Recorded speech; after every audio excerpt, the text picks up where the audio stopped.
The enemy prowls around like a roaring lion, which means he's not a roaring lion. He's just pretending.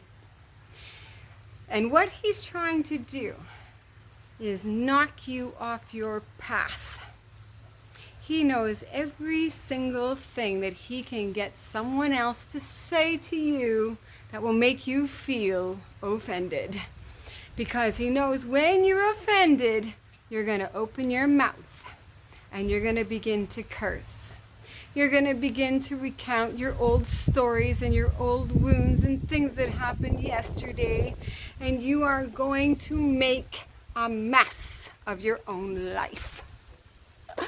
There is a law, a spiritual law. It is called the law of sowing and reaping.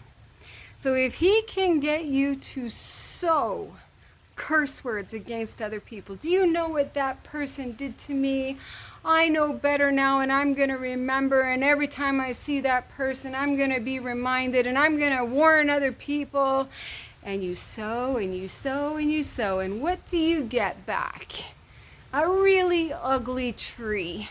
Because every single time you sow dissension, you remind yourself and then tell others, and this story leads to that one, and then to this one, and then to that one, and you make this really horrible garden of curses. Well, if you plant one apple seed, you get an entire tree that grows lots and lots of apples filled with lots and lots of seeds.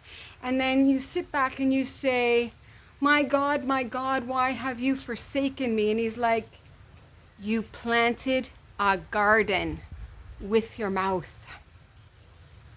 Look, Jesus was the most ridiculed, mocked, hated, spit upon man. He died the most torturous death so that we can be free of self-righteousness, the law, and our own thoughts.